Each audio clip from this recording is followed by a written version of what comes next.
2023년 현재 최저임금은 시간당 9,620원. 지난 4년간 물가 인상에도 못 미쳐 이제는 최저임금으로 밥 한 끼 사 먹기도 어려운 상황이 되고야 말았습니다. 민주노총에서 진행한 설문조사 결과 84.4%가 최저임금으로 생계를 꾸리기에 충분하지 않다. 62.5%가 적어도 월급 230만 원은 되어야 한다고 응답했는데요. 최저임금 대폭 인상, 왜 필요한지 노동자들의 이야기를 들려드립니다. 현재의 최저임금은 최저임금 제도의 목적인 노동자의 생활 안정과 노동력의 질적 향상을 위한 적당한 수준인가요? 원래 시간당 9,620원입니다. 부산에는 돼지국밥이 유명한데 지금 국밥 한 그릇 9,000원 합니다. 4인 가구가 한 2끼 정도만 하고 나면 남은 돈이 없다는 정도 수준이죠. 뭐 식당에 있는 음식값만 오르는 게 아니라 뭐 다 오르고 있잖아요. 공공요금도 오르고 있고 금리도 오르고 있고 뭐 생활하는데 아무래도 여유자금이라든지 이런 것들이 줄어들 수밖에 없기 때문에 힘듭니다. 9,620원 갖고는 힘들다라는 게 다들 하는 이야기고. 뭐 한두 해 된 일은 아닙니다만은 공단에 통근버스도 많이 없어지고 안전화하고 작업복도 사실 제 돈으로 다 주고 사야 되죠. 얼마 전에 실태조사를 진행했는데 한 달에 얼마쯤 받아야 되겠습니까? 라고 물어보니까 250만 원은 그냥 기본이고 한 300만 원 정도는 받아야 먹고 살 수 있지 않겠냐. 뭐 월세 내고 뭐 식비, 그다음 생활비 이렇게 하면 적금을 거의 못 해요.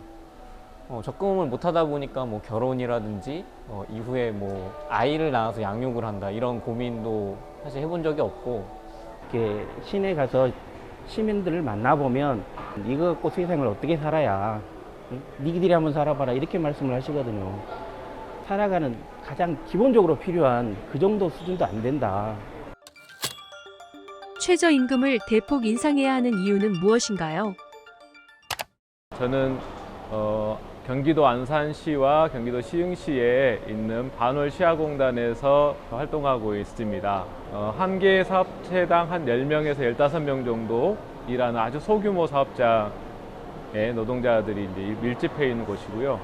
이런 곳은 사실 또 노동조합도 만들기 힘들어서 최저임금 인상이 결국 이렇게 노동조합이 없는 노동자들에게는 본인들의 임금 인상과 같은 역할을 하게 됩니다. 아사히 글라스는 연매출 1조 기업인데 그럼에도 불구하고 비정규직 노동자들에게는 매년 최저임금을 지급했습니다. 특히나 9년을 다닌 노동자나 방금 입사한 노동자나 임금이 똑같았습니다. 결국은 최저임금이 최고임금이 돼버린 거죠. 그래서 비정규직 절대 다수 노동자들에게 훨씬 더 어려우고 힘든 지저분한 일을 함에도 불구하고 임금은 절반 정도 수준, 절반에서 조금 더 되는 정도 수준을 받았을 때는 정말 노동에 대한 나의 가치가 그리고 내 스스로에 대한 자존감이 너무나 떨어지는 문제가 직결되어 있다고 생각이 됩니다. 그래서 노동에 애정도 생기지 않고. 성서공단 지역지회는 이주 노동자들이 조합원으로 훨씬 더 많이 가입되어 있는 노동조합입니다. 근데 이 이주 노동자들한테는 숙식비 공제 지침이라고 해서 통상임금의 최대 20%까지 기숙사비하고 식비를 뗄 수가 있습니다. 200만 원 가까이 받으면 그 중에서 최소 뭐 30만 원, 40만 원, 50만 원을 이렇게 제외하고 있습니다. 제일 낮은 임금을 받고 있는 노동자들의 임금 수준이 너무 낮다 보니까 그보다 훨씬 높게 임금을 받고 있는 노동자들 임금도 동결되는 혹은 최소한으로 상승될 수밖에 없는 그런 문제들이 있는 것 같습니다. 저희가 2018년도까지는 최저임금을 받았었는데 최저임금 산입 범위 문제가 이제 발생을 해요. 그래서 그때 법이 바뀌면서 딱 8,000원으로 시급이 고정돼서 지금까지 이제 그 시급을 받고 있거든요. 그래서 이건 도저히 아닌 것 같다라고 해서 대부분 이제 많이 퇴사를 했고요. 윤석열 대통령이 주 69시간을 얘기했었는데 실제로 저희 옆에서 일하는 한 형님 그 근무 계획표 얼마나 일했는지 그거를 봤어요. 주 69시간을 넘는 거예요. 왜냐하면 워낙 저임금이다 보니까 장시간 노동을 반강제적으로 또 반자발적으로 이제 하게 되는 거고. 최저임금을 올리면 중소영세 사업자가 망하거나 고용이 줄어든다는 말이 있는데요. 고용을 위해 최저임금을 동결해야 할까요?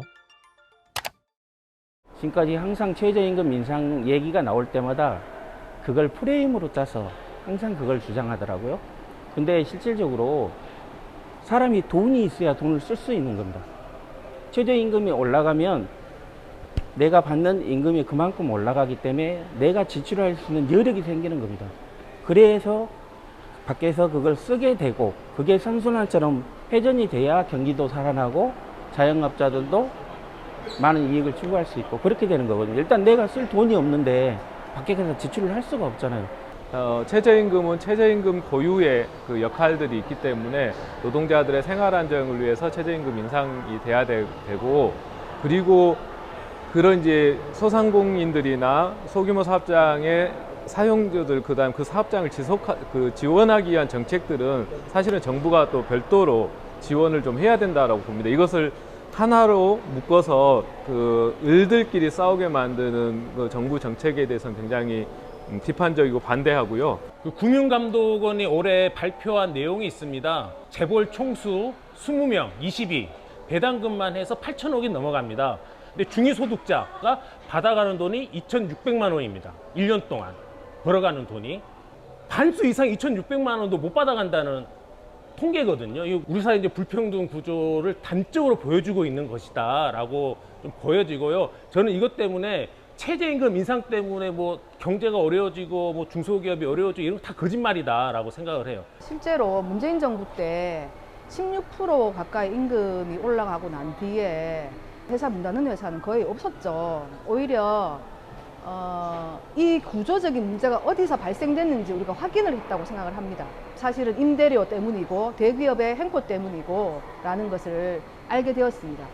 그리고 나서 올해 다시 실태 조사를 했을 때 많은 분들이 300만 원을 다시 요구하기 시작을 했는 거죠. 그래서 올해 이러한 분위기들을 모아서 12,000원 임금 인상이 가능하다고 생각합니다. 최저임금 대폭 인상을 위해 우리는 어떻게 해야 할까요?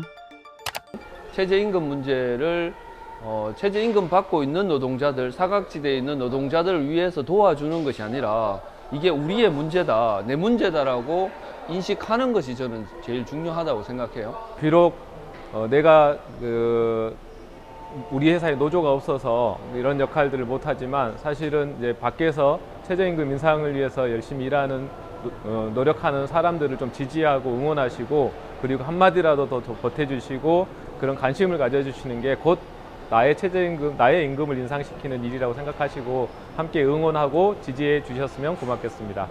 지금 뭐 정부에서는 민주노총을 뭐 기종노조, 노동시장 이중구조의 주범 뭐 이렇게 막말을 하고 있지만, 민주노총만큼 어떤 최저임금 인상 활동, 투쟁 사업을 많이 해온 우리 국내의 어떠한 특정 세력보다도 나는 많이 했다고 보고 있습니다. 그래서 민주노총이 최저임금 인상 활동에 적극적으로 나서야 된다. 민주노총이 어떤 존재 이유가 아니겠나, 저는 그렇게 보고 있고요.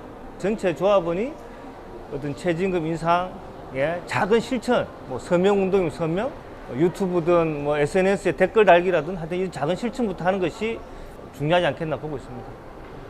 우리가 최저임금만 얘기할 게 아니라 진짜 생활임금이 필요하다. 생활을 할 수 있는 임금 수준이 되어야지.